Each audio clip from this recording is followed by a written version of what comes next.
Right, so in this video we're going to have an overview of the slip box or the Zettelkasten method. So the first step of what you would do is take what would be called fleeting notes. Now what fleeting notes are very rough notes that you take throughout the day. They're very quick, they're designed just to jot down any ideas you have in your head.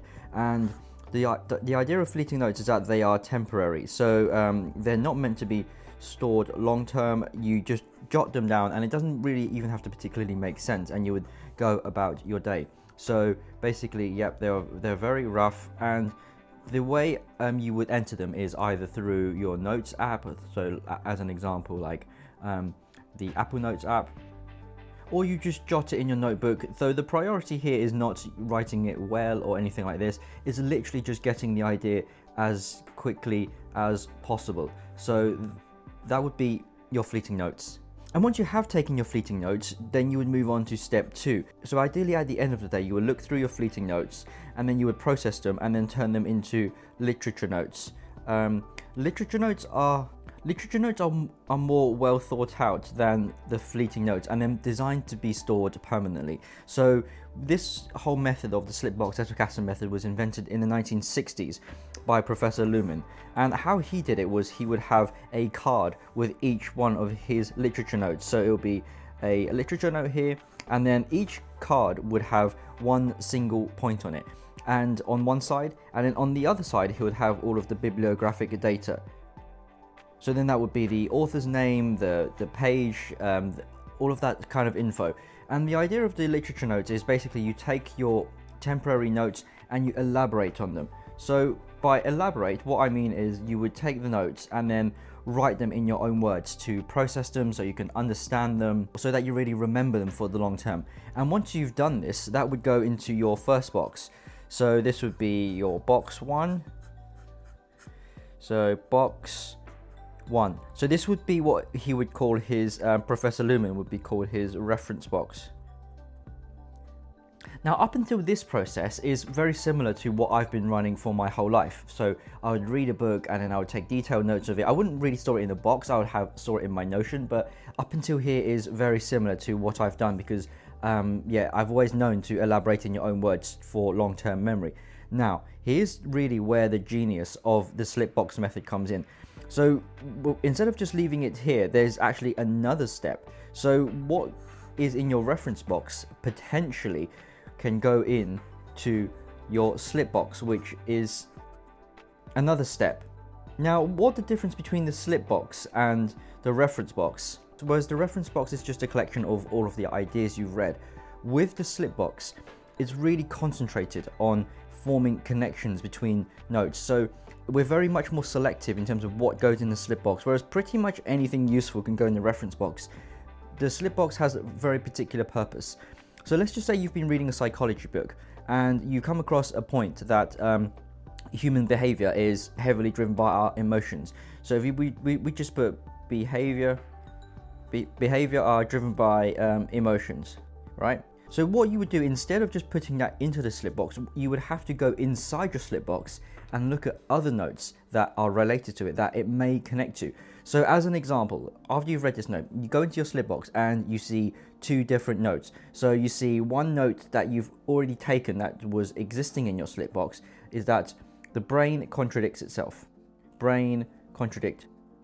And then another point we have, humans do not always behave rationally. So humans not rational. And then these two existing notes already have a link, and obviously there will be other links and to lots of other notes. But as an example, we just see these two. Well, now what we can do is really think about this note and how it relates to these two, and we can form a linkage. So for example, we can say humans are not rational because our behavior is driven primarily by our emotions. And we can say because our behavior is driven primarily by our emotions, it can sometimes contradict what we say we want. And through this continual method, the slip box is designed to form an entire network of knowledge, and every new note has to fit in within your whole lattice. And the genius of it is, because you have to follow this process, it forces you to think a lot more deeply about where your notes fit, what your notes mean, and it takes processing to a different level.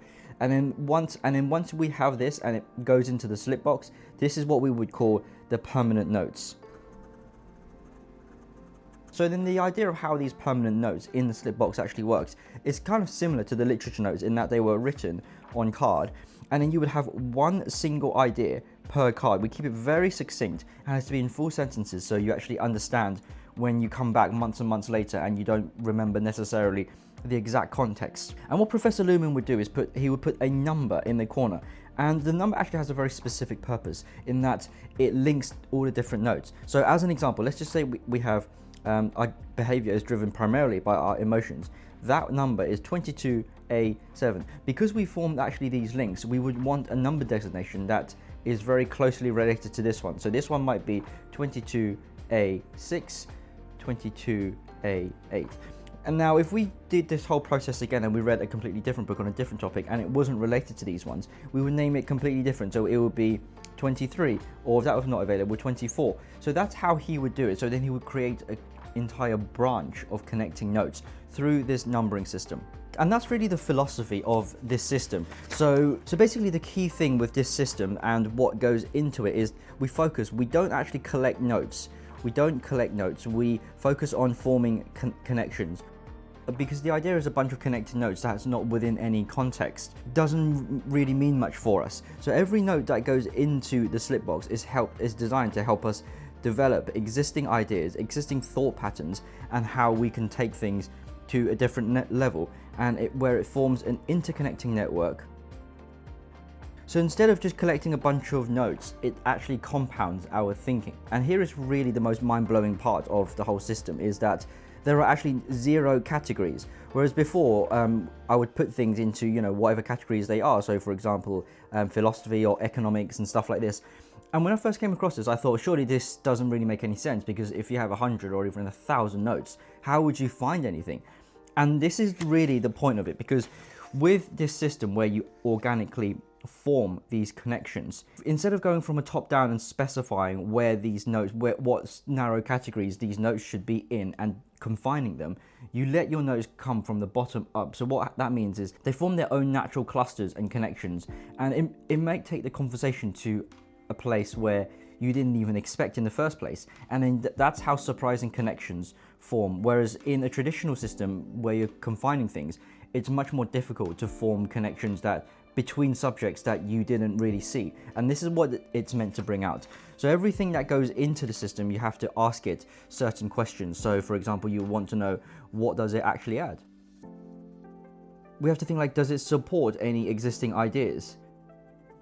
Or maybe sometimes better, does it contradict any ideas? And sometimes I think it's really cool when you can combine ideas, elevate the conversation. So when ideas are combined, or sometimes they contradict, and then you can synthesize new ideas out of that, and then it takes things to a new level where you can really elevate your thinking. So the main idea of this is it mimics the way the brain works. So it frees up your mental capacity, and it really augments the weakness of the brain, because our brain's not designed to remember lots of separate pieces of information. So it does the storage and the retrieval for you, and it frees up that mental capacity to do what the brain does best and form connections and really think about matters. And since coming across this system, it's completely changed the way I process information, I create content, and I write. So if you are interested in this, I write about this a lot more, and I use this method actually to write a weekly newsletter. So make sure you're followed for that if you want to find out a bit more.